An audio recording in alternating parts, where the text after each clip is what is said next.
శ్రమ లేకపోతే దేవునికి నువ్వు సమీపముగా రాలేవు.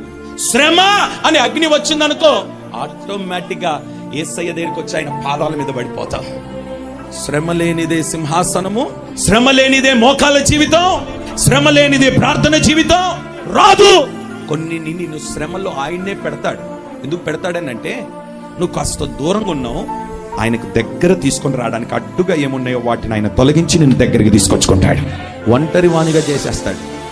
ఎప్పుడైతే నువ్వు ఒంటరి వాడు అవుతావో, నిన్నటి వరకు నీ ప్రక్కన కూర్చొని తిన్నవారు కూడా నేను పలకరించరు. నీ తల్లి నీ తండ్రి కూడా నీ దగ్గరకు వచ్చి నీతో మాట్లాడరు.